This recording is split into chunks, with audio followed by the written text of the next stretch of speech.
Marco Fernandes. Você pegou a Yara braba hoje, porque eu não dou conta Eu vi. De burra. Não, pelo amor de Deus, ainda insiste, velho. Assim, olha, eu tenho noção de que essa geração acha que eles inventaram o mundo. Aí eles começam a inventar, inclusive, coisas. Outro dia foi o quê, gente? República, sabe? Você morar numa república. Eles inventaram co-living. Ah, mano, para. Co-living. Co-living. Meu filho, o nome disso sabe é república. Não, o meu filho joga basquete, né? Ele tem que estar vai fazer 16. Só que assim, agora todos os movimentos do basquete, eles falam em inglês. Ah, porque aí eu dou um crossover e um step back. Eu falei, o quê? Você dá o quê, filho? Porque tem português, cara. Mas não, agora é tudo co-living, não é uma república. Co-living, é o step back, o crossover, não sei o quê. Eu falei, puta merda, tamo lascado. Estamos lascados. Meu filho, mas não só por isso, né? Estamos lascados que tem um monte de macho aí tocando terror. O que está acontecendo, Marco? Pelo amor de Deus, velho. Eu vou passar para o Miguel para ele começar a perguntar. E eu até separei o material que você mandou para a gente, para você contar aí a história do canal do Panamá. Marco, muita coisa para conversar contigo, mas vamos começar então com essas primeiras semanas do Donald Trump.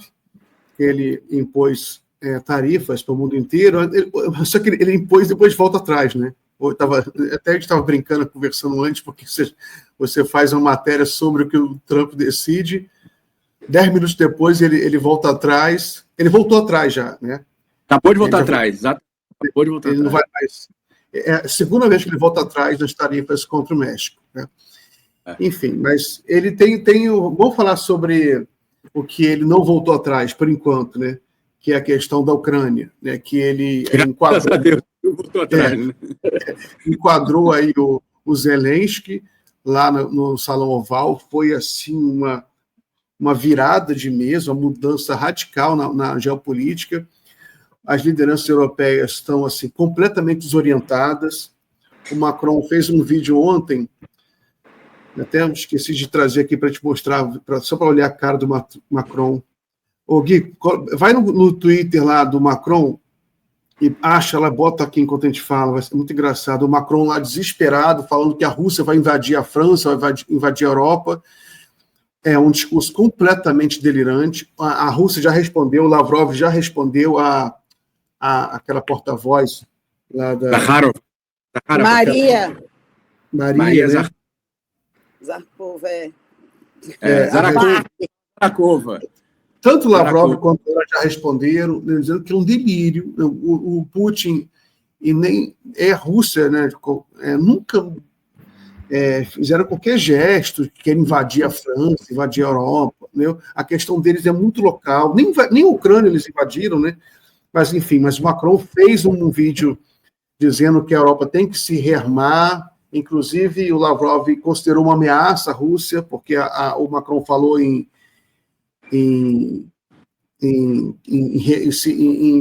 deterrência, né, nuclear e tudo. Dissuasão nuclear, a cara do Macron, um discurso bem paranoico.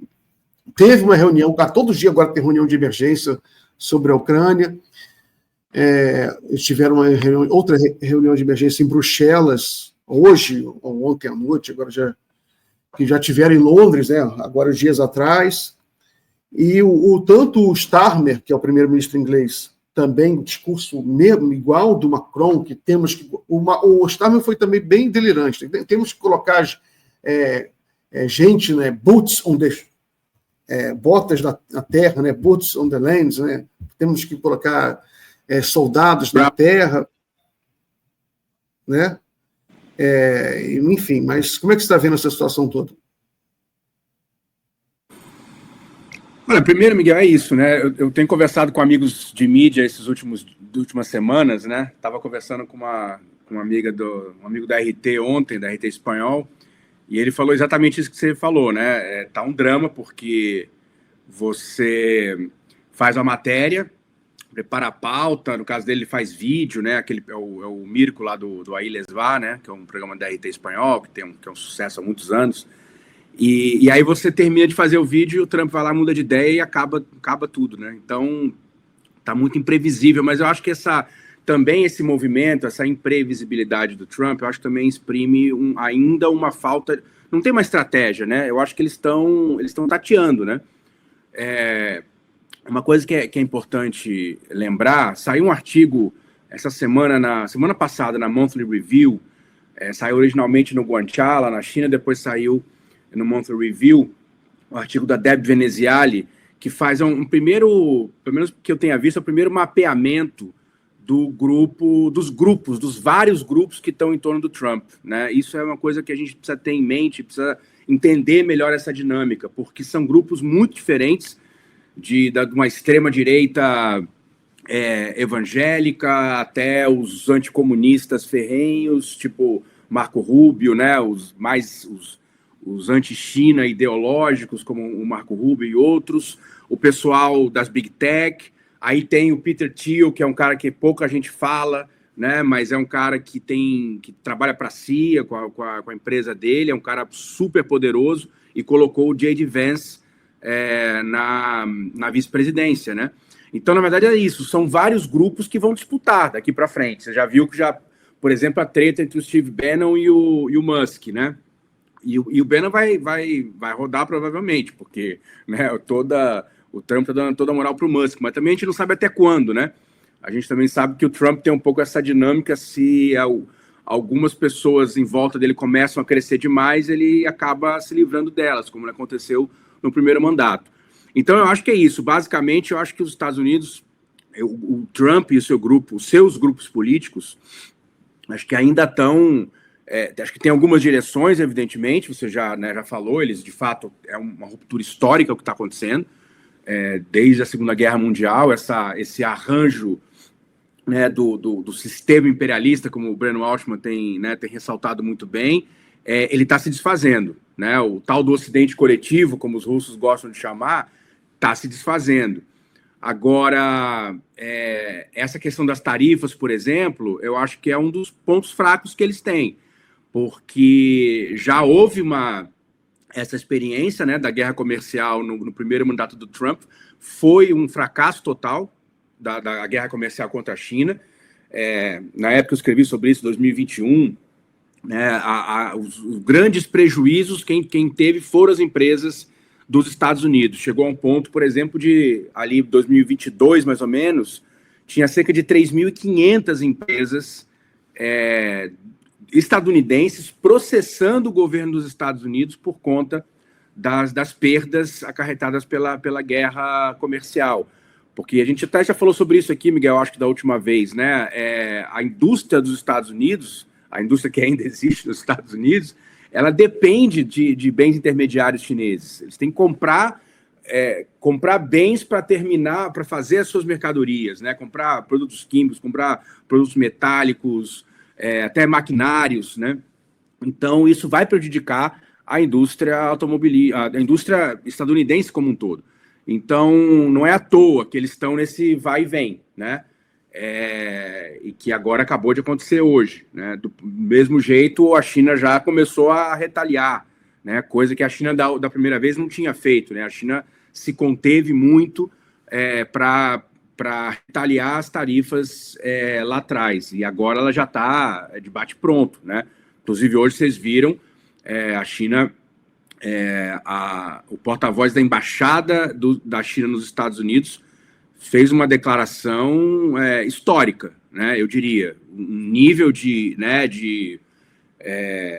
assertividade, digamos assim, que fazia muitas décadas, eu diria, que a gente não tinha uma declaração como essa, né? Vocês viram, né? Eles disseram, se os Estados Unidos quiserem uma guerra comercial, uma guerra tarifária, qualquer tipo de guerra, nós estamos prontos e vamos lutar até o final, né? Então, a China está subindo o tom. E é evidente que a China tem inúmeros instrumentos para reagir. Acho que, né, a Yara mostrou aí o artigo dela da Fórum. E, enfim, acho que tem muita coisa para a gente conversar, mas eu acho que é isso. E só para finalizar, essa questão da Europa, Miguel, acho que a gente até conversou sobre isso durante o dia de hoje, né? O que eu acho que está começando a se configurar, tem um artigo, né, que você mandou hoje também, eu tinha lido já também, no Financial Times, que é um artigo sintomático, né? Basicamente dizendo que, olha, nós estamos correndo, a Europa, né? Estamos correndo um risco, é uma questão de sobrevivência, e a gente vai precisar cortar em algum lugar. E o único lugar onde dá para cortar é no estado de bem-estar social. Se os europeus quiserem continuar existindo, vão precisar deixar de ter os benefícios sociais para que a gente possa comprar as armas para a gente se defender nesse momento, né, da Rússia, essa paranoia completamente descabida sobre a Rússia, mas, no segundo momento, não me surpreenderia se essa paranoia se voltasse para a China. Então, acho que é isso que está se configurando uma Europa absolutamente desgovernada e sem horizonte, né? Porque não quer a energia barata da Rússia, né? Está em uma série de conflitos com a China, apesar de que pode ser que com essa paulada do Trump eles, né, abaixem momentaneamente um pouco a bola com a China por conta dos mercados.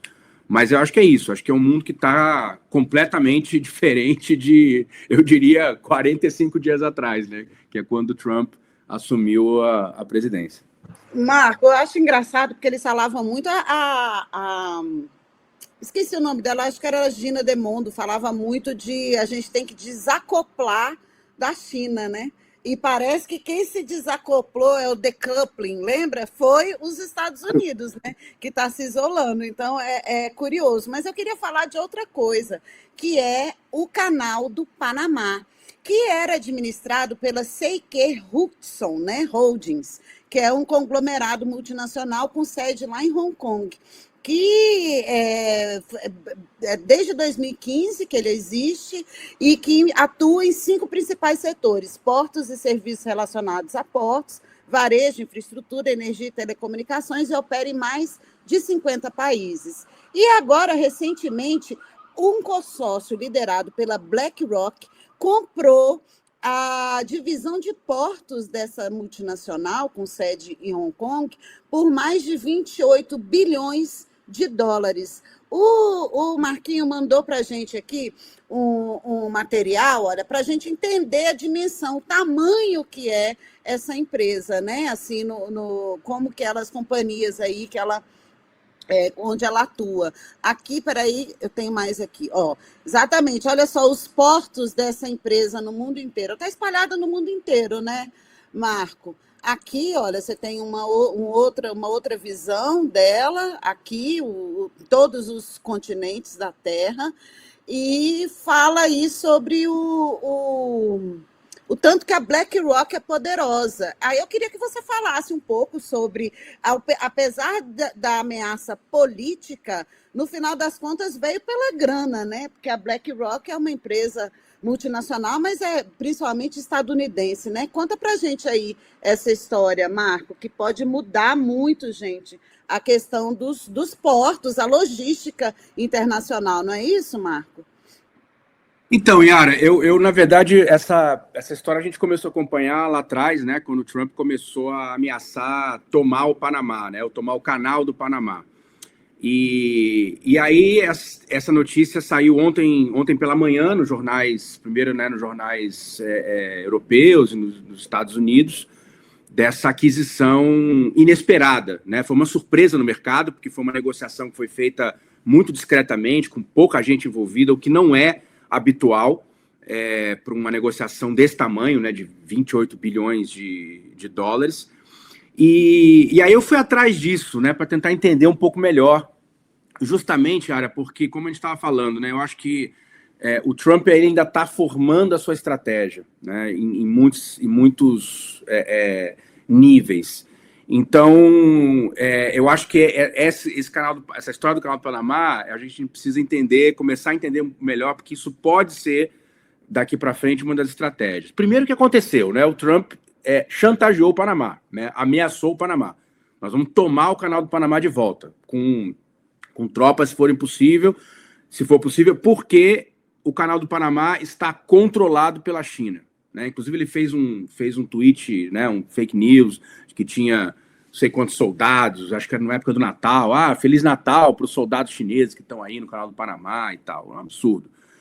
Mas, enfim, o que está em jogo, né? Primeiro, essa questão de que, como você mostrou aí, né, numa das imagens, a CK Hudson, ela está em 25 países, 26 países, 52 portos, né? 25 países.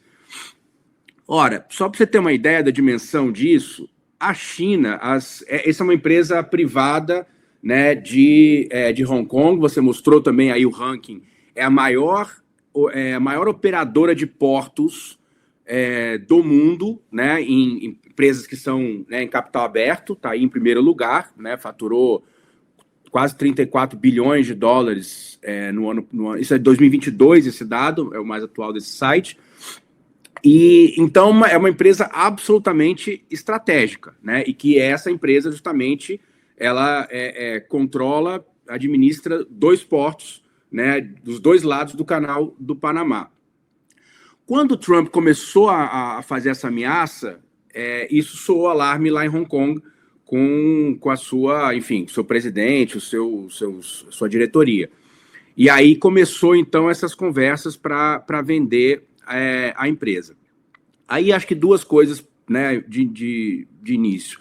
Primeiro, essa tática, né, da chantagem, uma tática mafiosa que o Trump operou, né, de dizer, olha, nós vamos invadir se vocês não fizerem concessão. Aí o Marco Rubio foi lá, fez reunião com o presidente do Panamá, o presidente do Panamá recuou, saiu da nova Roda C do Panamá, foi o primeiro país da América Latina que aderiu em 2017, mas apesar disso não teve grandes investimentos chineses lá, mas fazia parte, então eles se retiraram. A gente não sabe quais os outros termos, né, desse acordo, mas a gente sabe que a chantagem deu certo.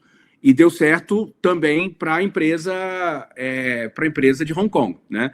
Olha, outra coisa interessante, Yara e Miguel, é que essa empresa, você mostrou também uma das manchetes aí, isso é uma matéria que saiu no Straits Times, que é um jornal em inglês lá da Indonésia, mostrando que no final do ano, essa PSA é uma empresa da Temasek, que é um fundo de Singapura, um fundo soberano de Singapura, que tem 20% da CK Hudson.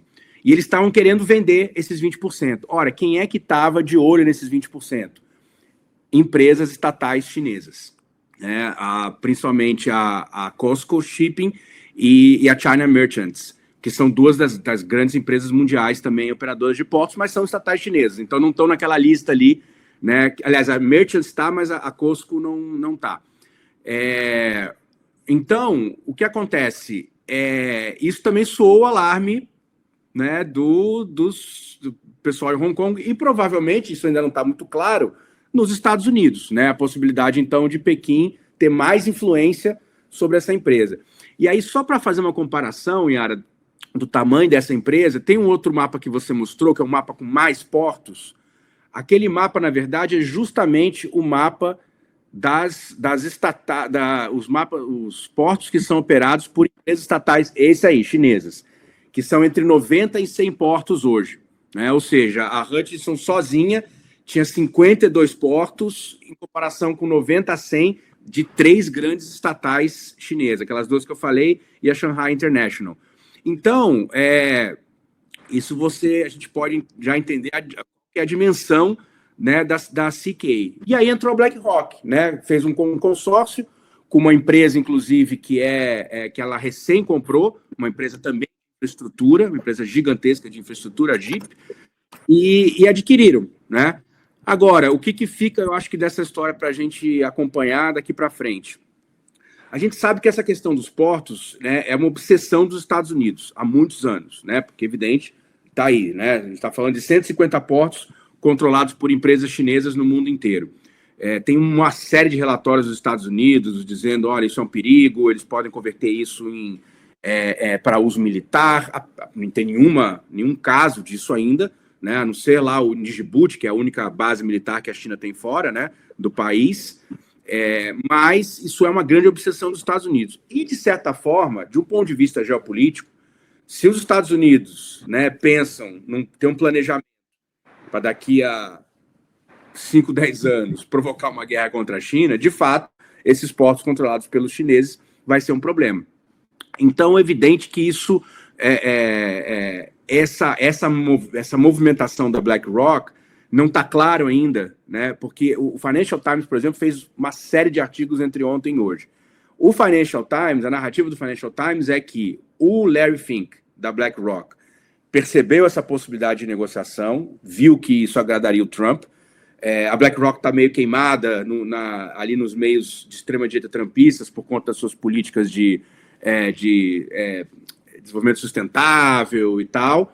Então, seria uma possibilidade do Larry Fink agradar o Trump, né, puxar o saco do patrão, e se bem que a gente não sabe quem é o patrão, né, se é o Trump ou se é o Larry Fink, porque o Larry Fink é muito poderoso, mas, de qualquer forma, fez essa movimentação. Ele avisou o Trump, teria avisado o Trump e o Marco Rubio que ia fazer, eles deram né, sinal verde, e eles adquiriram.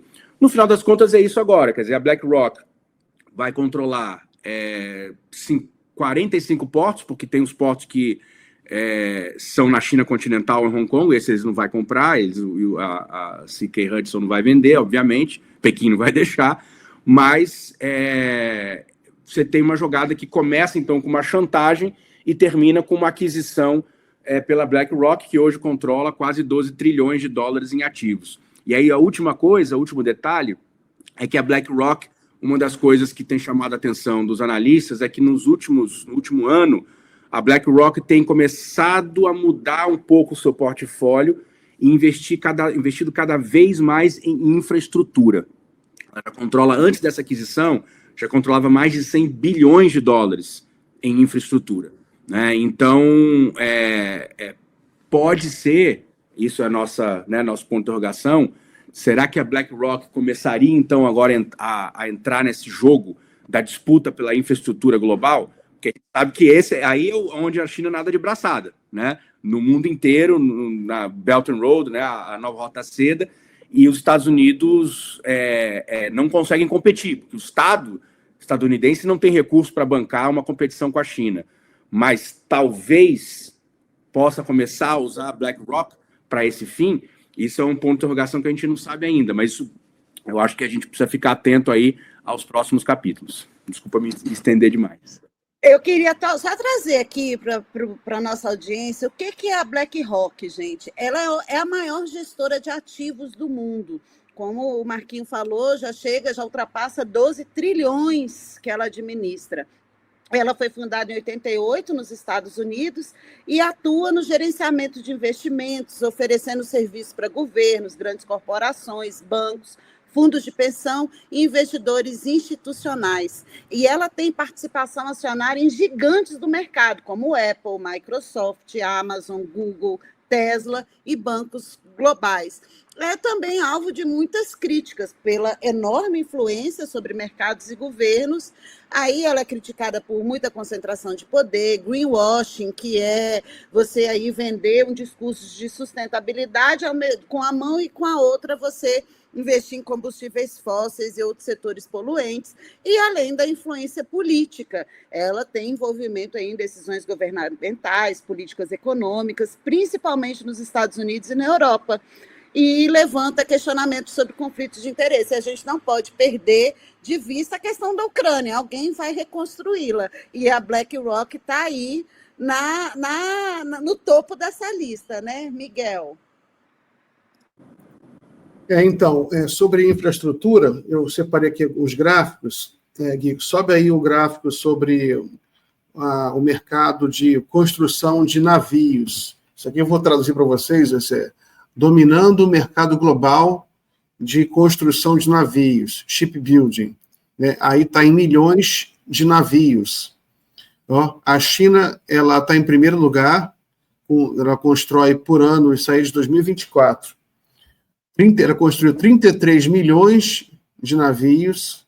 É isso acho mesmo.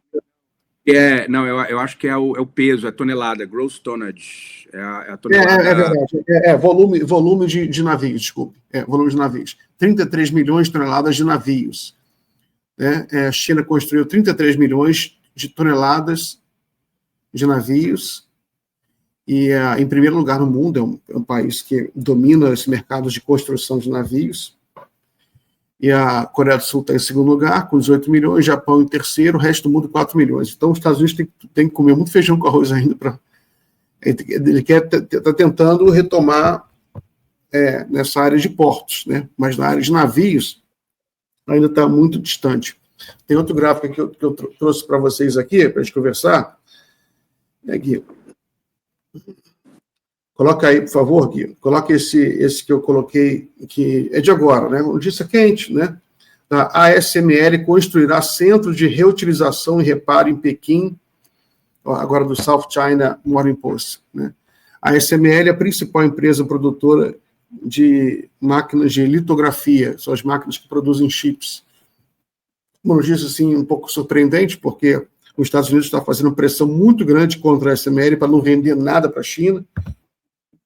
Mas, inclusive, você tem uma tensão grande, Marco, entre o governo americano e a Holanda, porque a Holanda,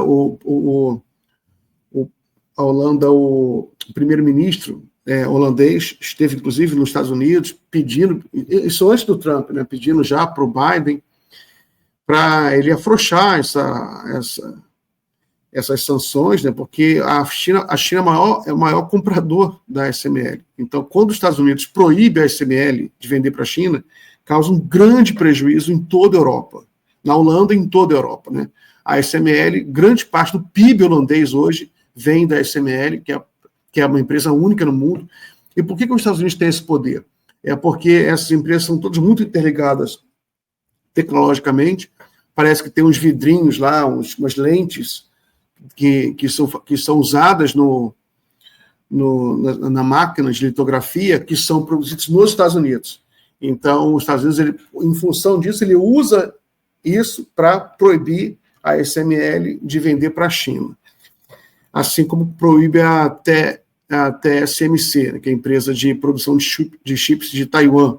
Né? Mas, enfim, você agora, com essas mudanças, isso aí, não sei se já reflete essa mudança geopolítica, mas a ASML anunciou isso agora, que vai construir um centro de reutilização e reparo em Pequim, apesar das tensões tecnológicas entre Estados Unidos e China. Enfim, Marco, você tem aí, essa questão tecnológica é chave hoje no mundo na disputa geopolítica, né? Você acompanhou aí o lançamento do DeepSeek, no novo R1, né, a nova versão do DeepSeek. A China hoje em dia está em primeiro lugar em patentes de inteligência artificial, está avançando muito rapidamente na produção de chips avançados, e está aprendendo aí a construção de litografia, que é uma deficiência dela. Né? Aí eu tenho visto muitas entrevistas sobre isso, né? Sobre esse avanço da China. Como é que você está vendo isso? Como é que eu sei que você fica entre a Rússia e a China, como é que a China, né, está vendo isso? Como é que os chineses estão vendo essa guerra tecnológica? Qual é o comentário que você pode fazer sobre isso?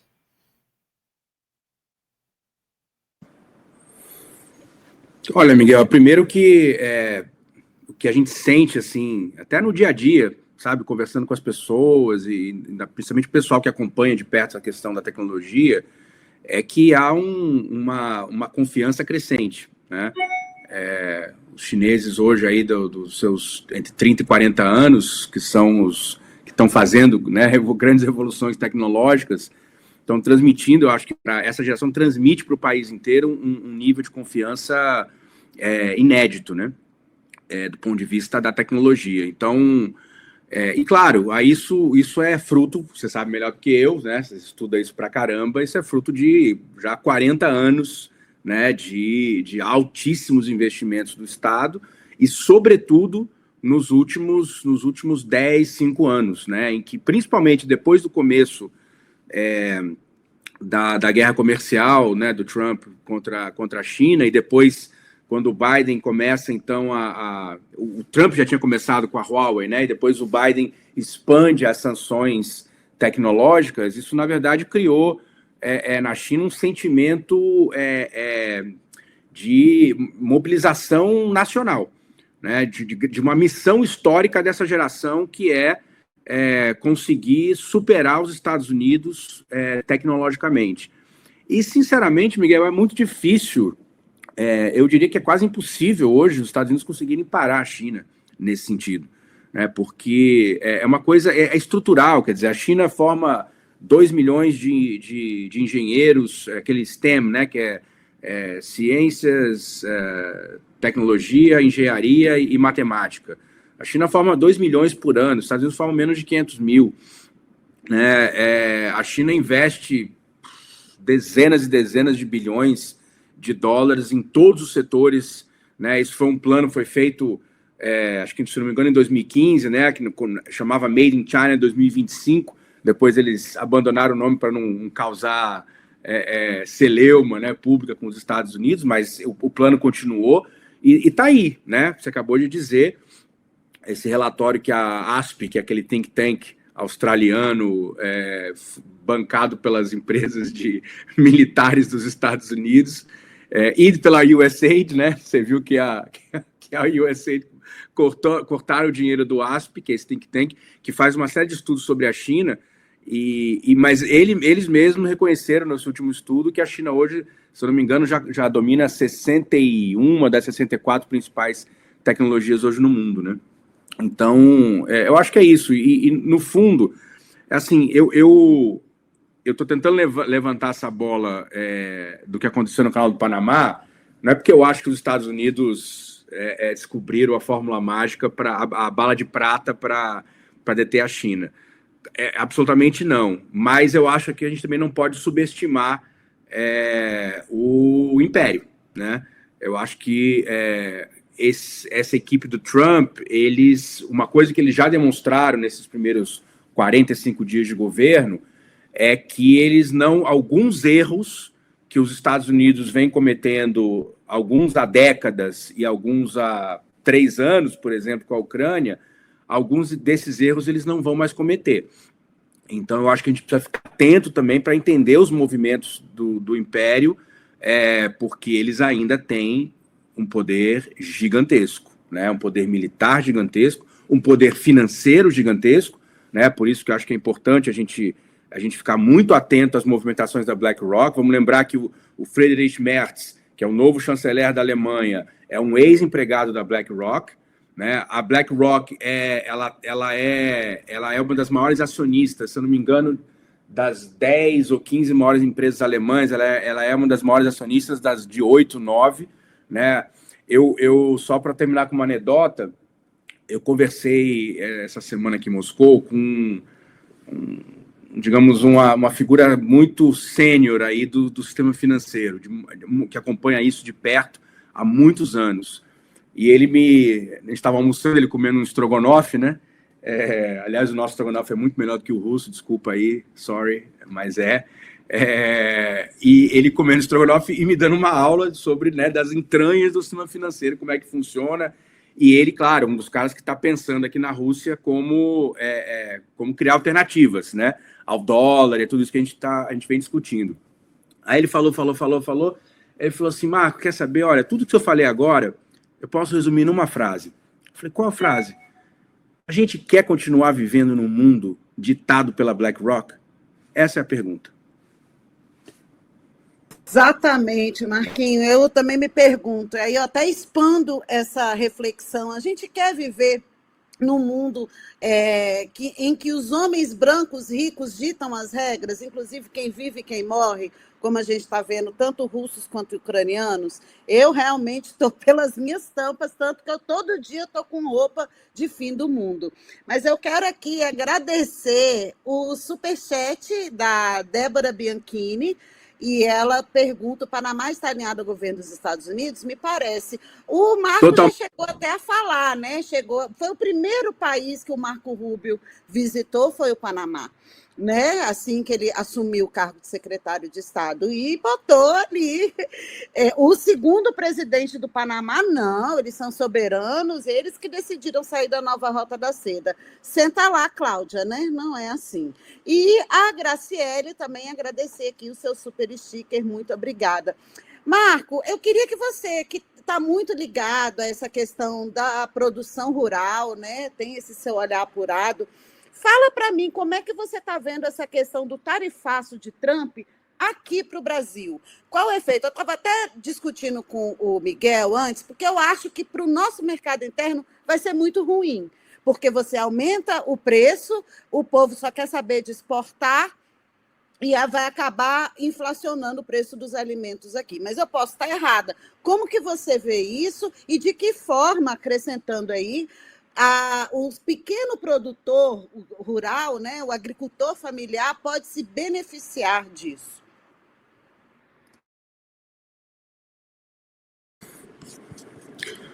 Boa pergunta, Yara.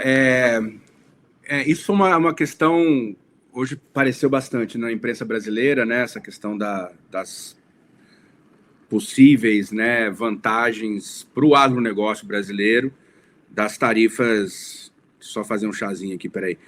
Das tarifas que a China aplicou aos Estados Unidos, né? Na soja, no milho, na carne, na vaca, no frango.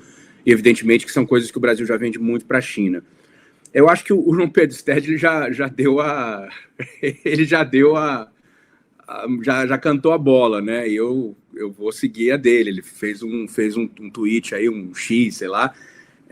Lembrando, olha, gente, desculpa aí, a imprensa burguesa brasileira está comemorando isso, mas quem vai ganhar não é o Brasil, quem vai ganhar são as grandes multinacionais dos Estados Unidos, da Europa e da China, né, que controlam o mercado brasileiro de commodities, né? A Bunge, a Cargill, a Bayer, a Cofco, né, que faz o comércio com a China.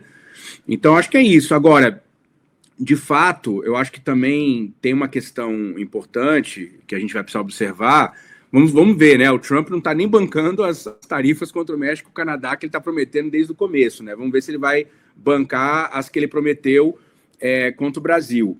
Tem uma questão que é delicada para o Brasil, que é a questão do alumínio, né? Que também ele prometeu taxar em 25%, né? O alumínio e o aço. E o Brasil é o segundo maior exportador de alumínio para os Estados Unidos, só perde para o Canadá, né? No ano passado, o Brasil exportou quase 800 milhões de dólares em alumínio para os Estados Unidos. Então, isso é uma questão. Aí também apareceram notícias, né, de ontem para hoje. Tá aí, ó. Tá aí exatamente. Aí o comandante Stedley já cantou a bola, como sempre, na gaveta, né? Diferente do meu Corinthians ontem, que, acordei 3h30 da manhã para ver o jogo da Libertadores e tomamos 3 gols, eu fui dormir, nem consegui dormir direito depois de tão perplexo. Mas, enfim, voltando aqui para o que interessa, eu acho que tem uma outra questão do etanol, né, que aí teria uma possibilidade do Brasil negociar, diminuir a tarifa do etanol, que está em 18% para importar o etanol dos Estados Unidos. E agora, eu acho que dessa questão toda, eu até dei uma entrevista hoje aqui de manhã para uma TV russa que me perguntaram sobre essa questão, né? Como é que ia ser essa reação do Brasil. Eu acho que, assim, a questão de tarifas comerciais, isso não é um problema, isso faz parte do jogo, isso é um mercado global. O tempo inteiro, países aplicam tarifas porque tem planejamento estratégico, precisam defender um setor, mas aí então ele concede no outro. Então, os países sentam e negociam. Em tese, isso era para ser feito na OMC. A OMC foi criada justamente para isso, né? Para regular essas negociações e não virar uma pancadaria generalizada. A OMC já está completamente desmoralizada, né? Os Estados Unidos se recusam digamos, como é que fala? A seguir, né? os acordos. Eles desmontaram, né, o mecanismo de arbitragem. Isso, desde exatamente. O primeiro mandato Trump que eles não indicam ninguém, então está paralisado. Exatamente. Então, aí, tudo bem, não tem OMC. aí os países ainda podem sentar e discutir. Agora, qual que é a tática do Trump? É ir para a televisão ficar ameaçando e fazendo chantagem. Ora, isso não parece assim uma tática muito inteligente, né? Porque você vai criar o tempo inteiro divisão, né? Agora, cá entre nós também, né? Ainda bem que o Trump não vai ver a Fórum. Isso é bom para o sul global, né? Isso é bom para a gente, porque ele já rompeu com o principal aliado, que é a União Europeia, né? Ele já está dando cacete no Canadá, que virou governador Trudeau, né? Virou mais um estado dos Estados Unidos. O México ele diz que vai invadir. A Groenlândia ele vai tomar da Dinamarca. A Índia ele vai meter taxação, Coreia do Sul, Brasil. Então, assim, eu acho que ele não vai fazer muitos amigos aí no cenário internacional, né? Então, mas ao mesmo tempo, né, volto para a mesma tecla, eles ainda são impérios, ainda têm um poder de fogo muito grande, e eles ainda assustam muita gente nos nossos países do sul global, né, cujas elites são absolutamente, muitas delas, né, super identificadas com os Estados Unidos, ou morrem de medo, ou morrem de amores, né, e isso destrói as nossas possibilidades de desenvolvimento. Ô, Marco, tem uma notícia agora de última hora. Essas tarifas do Trump já estão virando piada, estão virando uma espécie de 72 horas. Né? Tem notícia agora da Veja, que depois de voltar atrás sobre o México, Trump adia tarifas sobre o Canadá. Né? Então, ele está se desmoralizando. Né? Ele ameaça a tarifa e depois não faz. Né? Ele está jogando aí com a mídia, né? Mas, enfim, eu quero falar sobre a guerra na Ucrânia. Né? Você tem uma notícia recente, de ontem, que é que os Estados Unidos cortou a transmissão de inteligência, de informações de inteligência estratégicas para a Ucrânia. Né? Isso foi um dos maiores golpes para a guerra, para a Ucrânia, nesse momento. Inclusive, a França, tem a notícia de hoje que a França falou que vai fornecer inteligência para a Ucrânia, né? O que é ridículo, né? Porque a França não tem inteligência nenhuma. Né? Quem tem satélite é os Estados Unidos. Então, a inteligência da França é a mesma coisa que nada. Mas, enfim, você tem aí essa notícia, a Ucrânia já está perdendo a guerra, e agora a gente imagina o grau, né, de moralização. Mas você tem eu quero voltar a esse discurso do Macron de ontem. Uhum. Né? De ontem ou de hoje de manhã, estou tão rápido agora esses dias. Né? Cada 20 minutos, você mesmo falou, a gente estava brincando, cada 20 minutos muda tudo. Né? Aí Band News. Band News, em 20 minutos tudo pode mudar. O Macron fez esse videozinho agora, né? Um vídeo assim paranoico, que é a mesma vibe do Starmer, o primeiro-ministro inglês, né? A mesma coisa, dizendo que a Rússia quer atacar, quer invadir a Europa. Assim, o fundo é isso, né?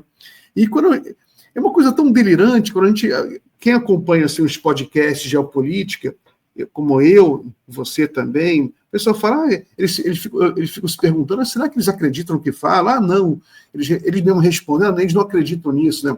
O John Mechmia fala, o Jeffrey Sachs também fala, não, eles não acreditam nisso. Mas quando você analisa a mídia europeia, toda ela fica vendendo isso.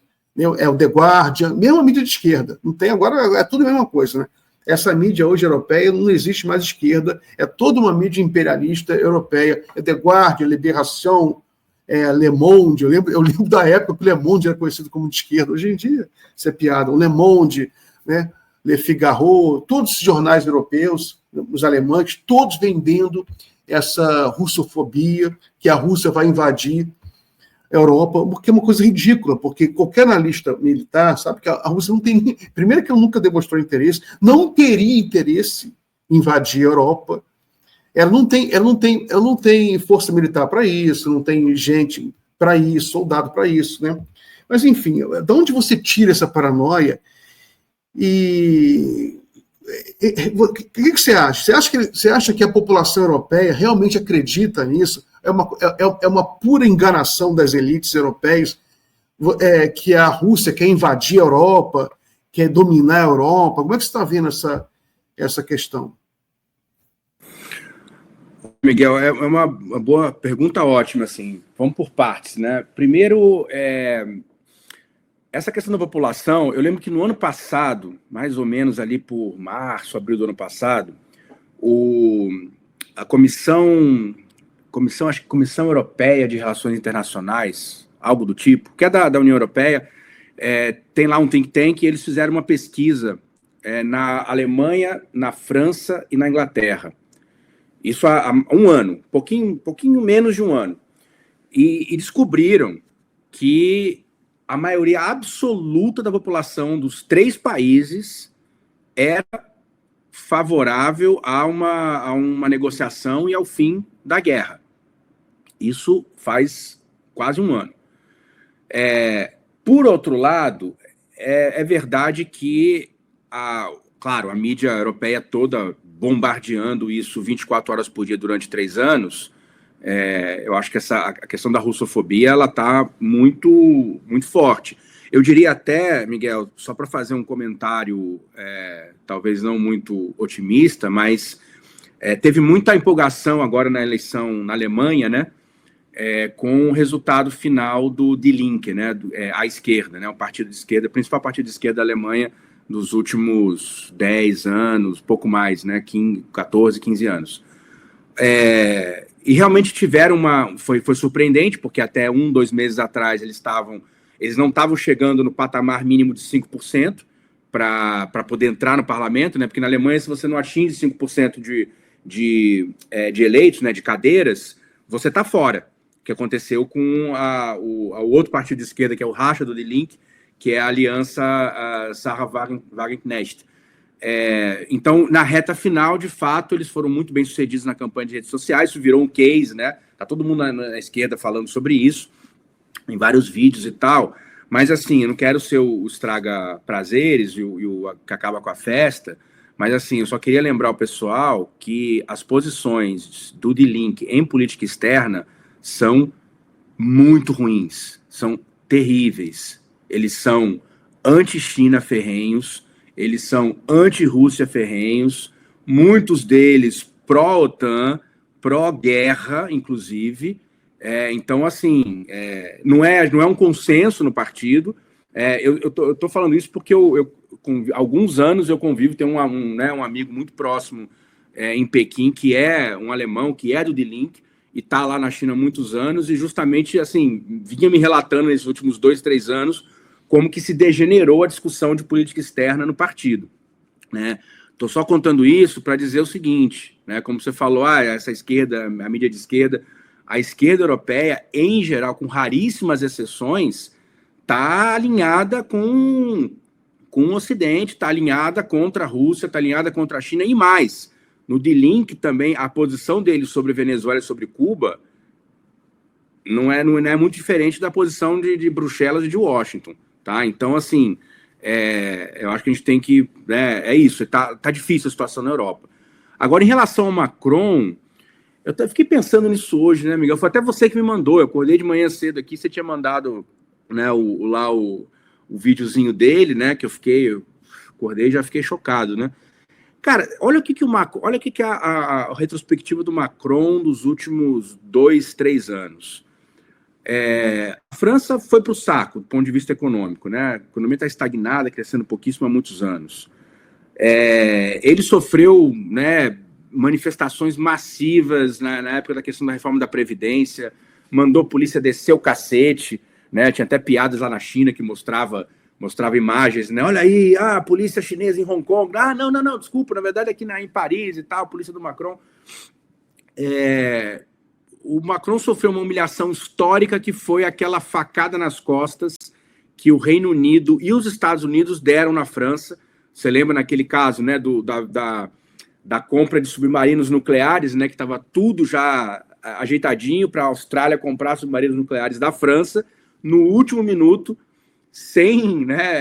de surpresa, a Austrália muda o acordo e compra do Reino Unido. Isso foi né? Uma humilhação tremenda.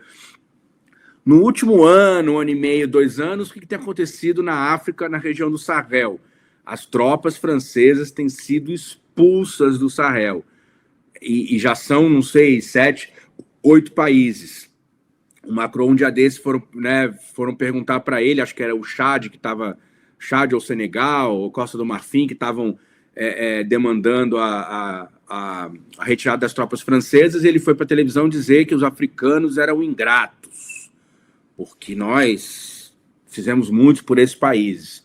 É um negócio inacreditável um sujeito falar isso, né? Em 2025, né, como diria a Yara, né, Yara, um homem branco, colonizador, dizer que os africanos são ingratos porque a França fez muito por eles. É um negócio patético. E, por fim, agora a eleição, né? A última eleição para o parlamento francês, em que ele sofreu uma derrota assim, avassaladora, né? O partido dele ficou em 3º lugar. O partido, a coalizão de esquerda, né, do Mélenchon, a France Insoumise, venceu as eleições de acordo com ali é meio zona cinza entre Constituição e entre acordo político. O presidente deveria, né, nomear como presidente da Assembleia Nacional o Mélenchon ou alguém do partido dele, e ele se recusou a fazer isso, né? Ou seja, ele quebrou uma tradição democrática da França. Então é bom lembrar isso, né? O Macron é um autocrata. O Macron não é um democrata, mas a gente não viu nenhuma denúncia dele na mídia ocidental, nem na mídia brasileira, né? Que estava preocupada com Maduro, né? Que ganhou não sei quantas eleições nos últimos 10 anos. Então, eu acho que é isso. O Macron está desesperado. Eu acho que essa declaração de hoje também é fruto desse desespero, desse acúmulo de humilhações, e ele está tentando ainda cavar o seu espacinho, né, nessa nova dinâmica que está se colocando agora na Europa, e de que os Estados Unidos, né, vocês têm que se virar, crianças, vão trabalhar, vão pagar suas contas, eu não pago mais as contas de vocês, e ele está tentando se reposicionar. Agora, ele não tem a mínima condição, ele está completamente humilhado, ele tem uma popularidade hoje, acho que não chega nem 10%. É questão de tempo para ele ir embora, né? Mas mesmo assim, né, ele ainda tenta se fazer de Napoleão, como disse hoje o Lavrov. Aliás, o Lavrov foi ótimo, né? Porque o Lavrov falou o seguinte: não, ele é pior do que o Napoleão e pior do que o Hitler. Porque o Napoleão e o Hitler, eles avisaram, a gente vai invadir a Rússia, a gente quer destruir a Rússia. O Macron, ele quer também, mas ele não tem coragem de admitir. Então ele diz, não, a Rússia vai mandar uma bomba atômica, a Rússia está atacando nossos hospitais, a Rússia está espalhando desinformação sobre nós e tal. Então é isso, assim, é uma figura patética, né, que vai passar para a história como talvez um dos presidentes franceses mais humilhados na história das repúblicas francesas. Esse é o Macron. Eu queria até... empregado, só uma coisa para fechar, empregado do Rothschild. Empregado do Barão de Rothschild, de um dos maiores, dos mestres do universo do sistema financeiro mundial. E eu acho que, inclusive, essa derrocada, né, esse vexame, se expressou também no soft power, com aquele filme colonizador, Emília Pérez, né, que foi um francês querendo contar uma história, o neocolonialismo entranhado na alma desse povo, que se acha civilização, porque eles acham que eles têm o direito de contar histórias latinas lá da França. Impressionante. Para mim é um case, sabe, que ilustra, ele condensa o momento que a gente vive, sabe? Porque todo o império caindo, ele é perigoso, né, Marco? Porque ele se agarra no poder. E a França está aí, não é os Estados Unidos, mas eles se acham o berço da civilização, né? Assim, irradiam conhecimento para o mundo. Por isso que eu acho que é daí que vem minha birra por vinho, entendeu? Eu falei, gente, eu não quero cheirar rolha, entendeu? Não quero saber disso. Esse povo fica cheirando rolha aí, não. E arrotando sabedoria. Passa para nós as receitas dos queijos. Passa para nós as receitas dos queijos. Esse eu vou querer. Eu confesso. Minas, sou bom demais. Precisa não. Ali em Minas tem um monte. Quem já está na área é o Diego. Ele e o chimarrão dele. Ô Marco, só lembrando aqui, já que você falou sobre essa paranoia europeia de ser invadido pela Rússia, e o Lavrov lembrou do Napoleão, a Rússia nunca invadiu a França, né? A França já invadiu. Teve na Revolução Francesa umas escaramuças, só que foi complicado ali, né? Mas o Napoleão tentou invadir a Rússia, né? A Alemanha tentou invadir a Rússia com Hitler. Isso que o Lavrov lembra. É impressionante como a Europa ela é ingrata, né? Ela agradece lá os Estados Unidos, que ajudou a vencer o Hitler, mas esquece que quem venceu a Alemanha nazista foi a Rússia soviética, não foi os Estados Unidos. Os Estados Unidos perdeu o quê? Eles perdeu muita gente, lutou muito bem, a gente tem que agradecer a luta. 600 mil. Perdeu entre 500 e 600 mil. Sim, muita gente. Agora, a Rússia perdeu 20 milhões de pessoas. 27 milhões. 27 milhões. Exato. Né? E 20 milhões a China. Exato. Marco, um amigo seu, Tom Witt, lá de Xangai, acordando cedo para dar seu recado. Não basta ser militante, tem que militar. Obrigada, Tony. Valeu, Tomzão. Grande abraço. Tom, isso. Então vamos liberar o Marquinhos, já está tarde lá em Moscou, ele tem que ir lá descansar. Entendeu? E a gente vai receber aqui o Diego Pautasso, vai ser especial geopolítica hoje. Um grande abraço. Beijo, maravilha. Diego aí, vou ver o finalzinho aqui antes de eu dormir, então. Tá bom. Beijo. Valeu, gente. Até a próxima.